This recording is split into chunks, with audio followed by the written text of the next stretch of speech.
Hi, and welcome to Hitting Home. I'm Mike Montague, local real estate agent, here with Arif Khan, local mortgage broker. And today we're going to talk about, well, first of all, the skyrocketing prices of homes in the Barrie, Simcoe County region, across Ontario, really. Absolutely. Have created some change with a lot of things. And one area of impact we're going to focus on today is rental market. How high prices have influenced people's interest in investing in real estate as an investment, both the mom and pop as well as the big ticket developer investor.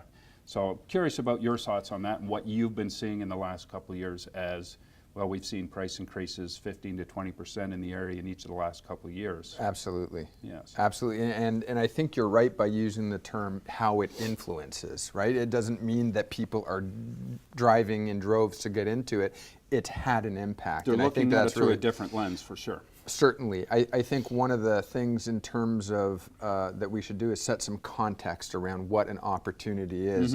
Whenever I'm speaking with clients, many times clients come in and they've said, oh, you know, we're so excited we found this house and it's the last great house in the planet that we're ever going to find. And they did some of the math on paper. They didn't do all of the math. Right. Possibly. And I think it's very important. I mean, I'd never want to tell people not to be passionate about their home, not to be passionate about the place maybe where they're going to spend their lives and raise their family, et cetera. Yeah. You want to be passionate. You want to be excited about it. When it comes to an investment property, when it comes to this being an investment tool, especially for somebody who's entering into this marketplace with that sort of frame of mind for the first time, it is important to set some reasonable expectations. You know, maybe on your personal residence where you're going to raise a family, you want to be exceptionally emotional and you think about how wonderful it's going to be. When it's an investment vehicle, that's exactly what it is. I mean, a guy like Warren Buffett, I don't think he gets overly emotional. Does it make sense, and is this something that I want to invest in? Yeah, it either works or it doesn't. So bottom line is, there's never going to be the last great opportunity. No. There's always going to be another. Well, there always will be. And you know, the old saying, like, everybody for all of history has said, I should have bought 10 years ago. I should have bought 10 years ago. They'll be saying it 10 and 20 years from now. I should have bought in 2018 when I could have got a house for $500,000. Right, right. So the other angle in terms of looking at investment property is I think that when the average client, if you will, walks through my door and says, I'm looking at an investment property, one of the things that I'm trying to figure out with them is, are they looking at this as part of their retirement planning? Are they looking at this as sort of maybe an alternative to their RRSP investment portfolio? Or are they looking at actually becoming a real estate magnate? Yeah. And through sort of that's the first of many. That's absolutely. And if you look at, if I can cut in there, just you know, if we look locally, if Forbes did the local 100 top, real estate tycoons. That's a good word. And if you look at their portfolios of those top 10, probably 8 or 9 out of those 10 have real estate as part of their portfolio. And if you look through their history, they didn't start by buying up blocks and building big monstrosities. They started by buying townhouses and investments, and then going from there. And I think that that's something that's truly important as well, is that if you're going to get into, and we might be off on a bit of a tangent here, but let's roll with it. I mean, if you're going to get into this as a profession, because the moment you are looking at this as part of an investment or making money with it, it's not a hobby. No. But you're actually going to treat this as a profession? Yeah. Well, again, but it'll evolve into that profession. You don't just wake up in the morning and say, I'm a real estate investor. Yeah. As ones and twos, I highly doubt you're going to be turning a significant enough profit to be able to hire the landscaper, groundskeeper, maintenance crew, and have a property management company. You're wearing a lot of hats. You're sole proprietor. You're not a corporation. Yes. You're sole proprietor. Yeah. And that's the difference. And we were kind of talked on that before the show about what is the difference in the mindset for that individual, the mom and pop. They don't necessarily have to turn a profit. They don't have to answer to a board of directors. They don't have shareholders. They just have to cover themselves. And so they're the ones that are continuing to invest in the market, whereas, again, as you touched on earlier, you don't see big ticket rental properties being built like you saw in the late 60s and 70s throughout Ontario, because the numbers just don't work the same way. So we're going to get into numbers maybe in the next segment a little bit more, but something that you asked me, how is it, what is the lens that I'm looking through? And I'll be honest in this regard, if anything works out, I want my clients to feel that they made a great decision and they can congratulate themselves on something that was well thought out, that turned out really well. If something doesn't work out, I never want my client to think of me down the road when things aren't going well and say that I gave them bad advice. No. So the truth of the matter is, I'm not a buzzkill with my clients, but I want to make sure that they know exactly what they're getting into. It is absolutely eyes wide open. So the question is it's not, can I just put a down payment and someone else is going to pay my mortgage down and I'm going to be home free and it's going to be all dessert. It's going to be all icing. In the mix, there's the hard work.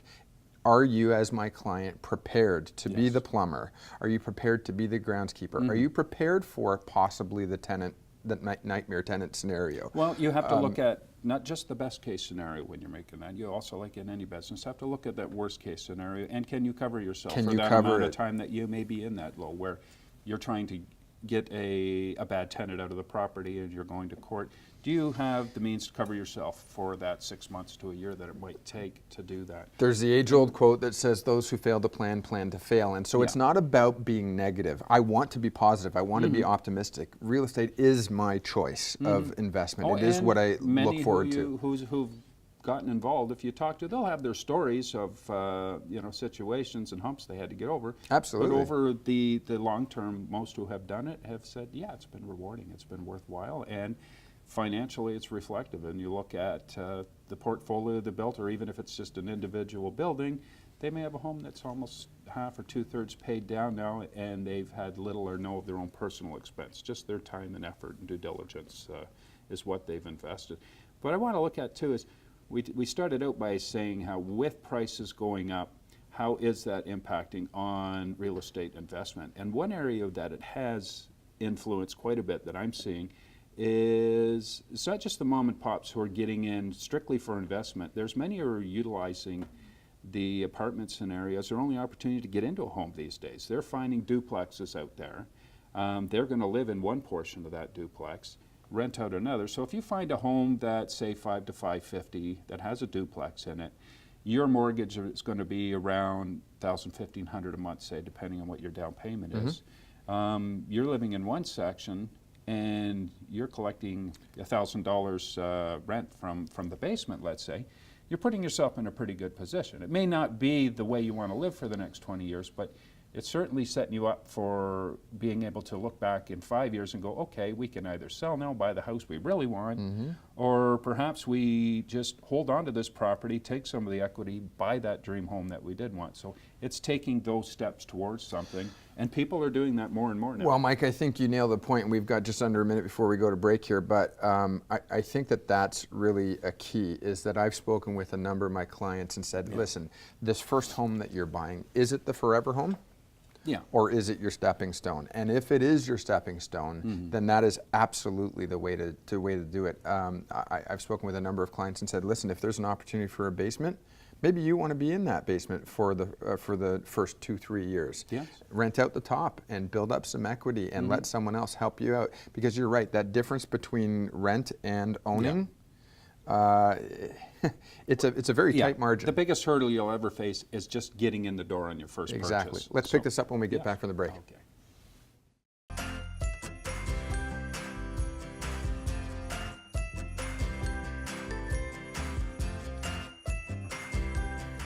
Welcome back to Hitting Home. I'm Arif Khan. I'm here with Mike Montague, who's a local realtor in Barrie.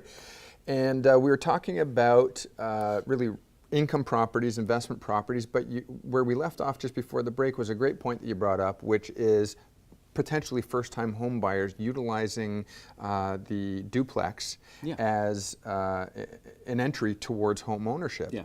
And in some cases, it may be the only way you can get in, because as a mortgage broker, you know this, that income from a registered second suite in a home is counted as income when you're qualifying for your mortgage. And without that added income, some may not qualify. It might just put them over that bar. So let's put some things into perspective here.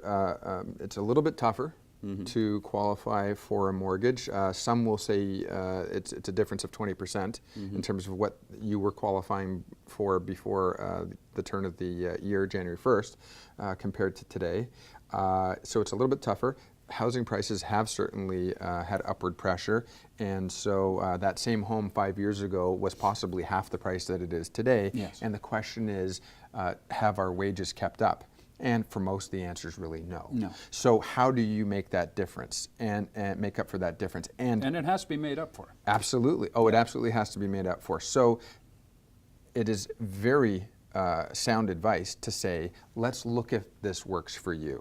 And if you can live in the left side or the right side or the downstairs or the upstairs of a home and rent out, that's possibly that 20% difference there. It's possibly at least assisting you with covering your costs. Very important though, from my perspective, in terms of qualifications and getting a lender to agree to invest with you in this purchase that you're going to make, it has to be a legal second suite. Yeah. The income isn't counted. If you're sharing a room, if it's shared accommodations, they will not count the income. Another thing, a number of our lenders are saying if you're renting to a family member, it doesn't count either. We can't count it. It's non-arm's length. And arm's length is something that you'll hear a lot about in a financial transaction. And many are unaware of that. Yeah. Absolutely. So what does non-arm's length mean? Thanks, Joe. Joe's in my ear telling me, explain what non-arm's length means. And that's a great piece, and I apologize if I didn't do that. The fact of the matter is that arm's length essentially means somebody who you're not related to by blood, not your father, not your mother, not your brother, sister, daughter, etc. Now, it could be a cousin. Depends on who wants to scrutinize how particular arm's length means. But basically, it's a protection for the lender and for yourself as the homeowner that says, I'm not going to get into a family squabble that I'm not going to be able to chase after. Yeah. It means, can I go legally and pursue remedies if this person doesn't pay the bill? And that's the interpretation of it in terms of how it's being applied, right? The other thing from a lender's perspective is people in a family will cover off for each other a lot more tightly. Oh, yes. Yeah. And if it's a third-party transaction, it's something that's a lot more traceable. That's really the other side of the equation. Will be more candid. People will be more candid. But you talked about opportunity and laying the ground rules, and this is something I wanted preparedness. Preparedness. This is something I wanted to jump into, really.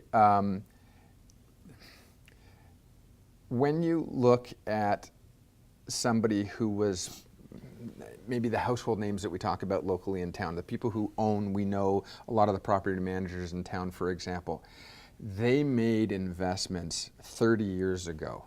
They made investments in Barrie when the population was less than half, when the actual amount of surface area, geographic area was less than half. The opportunities were different then. They were buying bare land. Yes. And they were buying bare land and sitting on it and holding on it and eventually building, or they were buying at a much different time.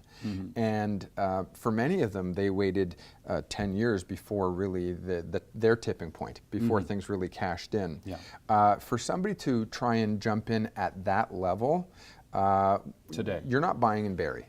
Yeah. Clearly you're not buying in Barrie. You're looking for that next town that has yet to hit its prime and its that's where boom. Barrie was 25, 30 years ago. Absolutely. Yeah. And the question, if you're looking at getting into this as a profession, is are you prepared to do the same types of investments, the same types of sacrifices, if you will, and investment that those people did in order for them to make it? Or are you thinking you're just going to come in, buy, and be rich tomorrow? And I think that that's a reality check for a lot of people. And as such, where we're seeing with those bigger ticket developers, they're not coming in anywhere in Ontario and building rental apartments. Right. Again, they 60s and 70s, the numbers worked a lot better that provided a positive cash flow in those scenarios where you were building a 100, 150 unit rental apartment. That all changed over time, and the numbers are much smaller, the liability's a lot higher. Landlord-tenant law has changed, one would say, more favorably towards the tenant and less favorably towards the landlord. So a lot of people From a backed away. business perspective, Yeah. yes. I mean, there's Yes, a lot for of sure. there's a lot of So- populist and social Yeah. attitudes Yeah. out there right now that are saying, "I'm sorry, this is Yeah. my house, and you shouldn't be making a profit And on things me." things that apply far more to that big developer than they do to the mom and pop who wants to build. Because again, they're just looking to cover themselves. Whereas Let if me you're draw a a comparison, developer, though. you want to draw a positive cash flow, and it's an investment, and you need to put the money together for that next project you're going to be doing a year or two from now. And when you need to borrow the money for that new project, they're going to look at your last project and how the numbers work there. For the mom and pop investor, they don't have that added burden. Yeah, but and let's put some things into perspective. Mom and pop are not the mega corporation that's well funded by investors from the stock market or the public exchange of some sort, right? So putting things in perspective, take a hamburger stand or a small hamburger restaurant versus a mass franchise hamburger chain. It's all about leverage. Right, the mom and pop hamburger shop isn't going to be turning the same profits, and they're not going to be generating the same revenue either. For some entity or corporate or organization that is going in and building properties en masse, they're doing it on numbers. Yeah. They're doing it on how many of our units need to be rented versus how many can be vacant and at one time. If you're mom and pop and you've got 2 units and one of them's empty, you're in a lot of trouble. Yes. You're not covering it, You don't have or the you buffer. personally are covering the difference. Yeah, and which is all plays into why we are seeing and have seen for a number of years the developments that are being built here in Barrie, and especially if you go down to the GTA and you look at the skyscrapers going up everywhere. You can stand anywhere, even in the downtown, and look around and count a half dozen or more cranes wherever you are, where properties are being built. But these are all condos. That's where our rental supply in the GTA and to an extent here in Barrie is coming from. It's the investors buying those units up and then turning around and subletting them, as opposed to them buildings that are being built strictly as rental. So Yeah, now it is that change about- is happening. I don't know if we'll ever see a change back to developers building rental apartments. I Unless think they would have to be legislation government changes, subsidized. I don't really see it, and that's No. just my gut. I mean, So- I'm not the economist, and I don't want to pretend to Yeah. be one. But So the fact of the matter in is, the bottom line, it comes back to you and me Yeah. and the mom and pop and all of us individually are the landlords of today and the future, as opposed to corporate landlords. So unless it's a something to consider. not-for-profit organization that doesn't have to turn a profit, because we will see some of those, and I think Yeah. whoever wants to point out the there are buts. Yes. There are scenarios where But it will again, happen, but they there would are a have to be significant subsidized there are a because significant to cover num- the loss or the break-even point on those Absolutely. projects. But I mean, all you have to do is look at the planning department in the GTA, and there are a significant number of developments that, sort of prior to December, Mm-hmm. were on deck to be rental accommodations, built rental yes. accommodations that overnight switched over to saying, no, See, we're going what to do happened condos. in January that might have changed that? I don't know. I think we have a new landlord and tenant. We have Act. a Did that play Fairness into that? Act. Absolutely it did. Yeah. Absolutely it is. When you're being told that all you can do is 1.8% year over year, and if that doesn't cover your costs, Doesn't even cover the cost of living for, because ironically, that 1.8 is kept to cost of living increase. so be But- careful what you wish for, it But, really is. but that I mean, applies to both sides. that applies to both sides, and this isn't a pick sides scenario. No. It's a reality scenario. Well, it's a reality scenario that needs to be looked at, because when you step back and you look and go, our vacancy rates are at all-time lows right now. You got to ask why, and that's one big reason why is the incentive to build new rental accommodation is quite low. So- when we and come again, back that's from where the we break, step in. let's wrap this up back to who our clients are and who's watching the show and how this all applies to them. Yes. Okay. All right.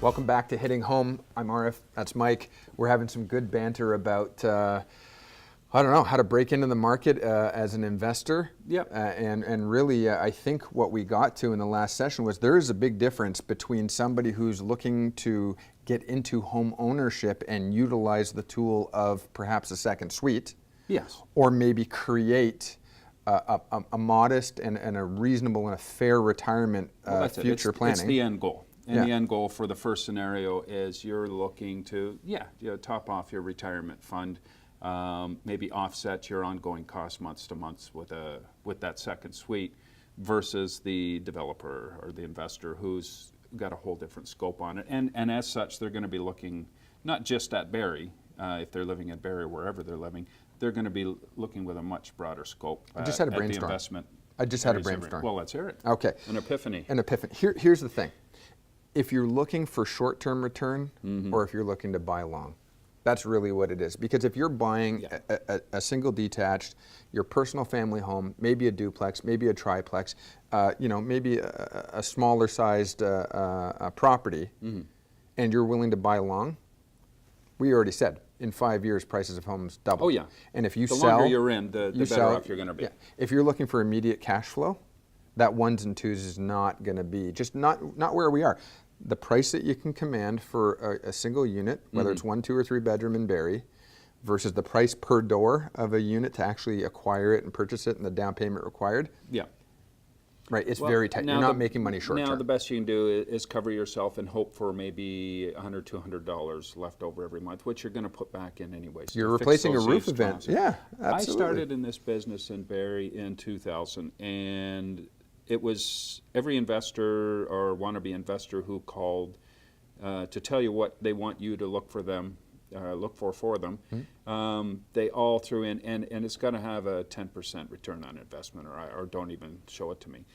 That's just laughable today, because there's no such creature in residential real estate anymore that's going to give you a 10% return on investment. So expectations have changed, but that's not to discourage anyone. The opportunity is still there. You just have 10%'s there if you're willing to buy long. You have to look long. Cash flow wise, not so much. Yeah. Now let's talk about the person who wants to become the next real estate tycoon, though. What are they doing? And Donald Trump. Okay, my thoughts are truly this, though. Yeah. I mean, truly, I know that when in 1970s and 1980s, there were people who were living in North York, the GTA, so to speak, or what was not even the GTA, what was Toronto back then, and they were buying north of Highway 7. Yes. And they bought Maple, Richmond Hill, Woodbridge, they bought Barrie. In 1970s and 80s, and they sat and held it for 20, 30 years, and they paid the taxes on it while it was agricultural land and open land. Listen, if that's and their friends said, "Why would you bother to buy a house?" No one will ever buy it. So my father-in-law was sat at an offer, and he was going to buy the property that Wonderland was sitting on, and his family talked him out of it and said, "No one will ever live there." Yeah. Now. I have family members that sold their farm land for $50,000 back in the early 60s, late 50s, out on Woodbine Avenue farmland. Sold it for next to that. That's where the Woodbine racetrack sits today, by the way. So guess what? Multi-million-dollar properties, but if you're willing to do it, if you're willing to patience. do what those people did, and that's just it. I mean, it is honestly about setting reasonable expectations. If you're willing to do it, I love Barrie. You know I love Barrie, and Barrie, there's a lot to love. But and you have members within your family, in-laws and that, who've invested long-term in Barrie, and it's paid off for them. If it's a business decision and a business decision only, and you choose to live at Barrie, I hope you choose to live in Barrie. I hope you choose to invest in Barrie. At the end of the day, you need to look at it on paper and say, what makes the most sense for me? What am I putting down? Where is look at the Planning Act, look at the plans of subdivision, look at what's coming up next in the next 1, 2, 5, 10, 20 years. If you're in this for the long haul and you want to make this a true profession, I think you have to look at it through a business lens. Yes. I mean, and that's truthfully, and if you're willing to do what those people did, you can be willing to expect similar types of returns. And if we have time, and I'll just throw in with regards to what's coming and what's being built, we always touch on annexation lands, the next biggest and best real estate opportunity for the region, something we haven't seen in years, if ever, that much growth over a short period of time. But as they're sitting around the table at City Hall, they want to build in components into those properties for investment multi-unit suites from the get-go. Is that not something that's being discussed right now? Absolutely. Because typically what we've seen with most of the housing in Barrie, anything that has a second suite, that was something that was of no mind of the developer or the builder. That came after. Whoever bought, they did it. They want to build that component in from right out of the gate. Am I not? We need rental accommodations in Barrie. We absolutely do. That's not the perspective that, and truthfully, whether every home is zoned under the bylaw that has the ability to have a second suite, or whether it's a developer coming in and building 150 units. Yes. That I'm not going to say we don't care. I'm going to say we need rental accommodations, and we need affordable rental accommodations. And the city solution can play a role in that. The solution may very well just be to have second suites. It fits into a neighborhood. You know, you don't have to come in as a corporation and sort of lure and incentivize somebody as a corporation to come in and invest where they may say the business model doesn't work for them. Ultimately, we can't force somebody to come in and build something that they don't believe the pro forma statement makes sense, or sorry, that the financials make sense for them. But we can say, listen, but the demand for that will be there, though. The demand, absolutely the demand for that will be there. And the demand for, I just heard on the radio yesterday that there are people saying, I can't afford $27,000 to rent a wedding hall, but 5 people going in and taking turns and getting married in the same wedding hall, they can split the cost up. People are actually doing that. That's the latest and greatest thing that I'm hearing. They can all live in the same house afterwards. Well, I think what you're going to see is you're going to see not shared accommodations, but you're going to see second suites. You're going to see potentially seniors who are downsizing but want to remain living in an independent life, renting it out to maybe another person in a similar scenario who's also an empty nester. There's groups who are advocating for that right now. Or first-time home ownership with seniors, I believe, is CARP is one of the things that they're doing. So you're the realtor. You've got less than a minute. Wrap us up. Wrap us up. What do you see? Well, I would wrap up by saying there's a word of caution for any type of investment, particularly real estate investment, be it for your own personal use or shared accommodation with you living in one suite, renting the other. Do your homework. Sit down, be prepared. We started out by saying that preparedness is what it's all about. Know your financial numbers, learn what the product is, learn the area, and do all the research before you get out there. But there's great opportunity, and if you are looking long term, you'll be in a far better position 5, 8, 10 years down the road than you would had you not. Great point, Mike. Absolutely 100% agree. I know that what you're telling your clients as a professional realtor, though, of course, speak to a licensed mortgage professional. Be prepared. Be prepared. Make sure that you got all your ducks in a row. Make sure that you know what the bank is going to require so that when you are shopping with your professional realtor, you know what you're getting into, you're ready for it, and it's going to be a successful transaction. We are out of time. We're out of time. We will see you here next week on Hitting Home. Take care.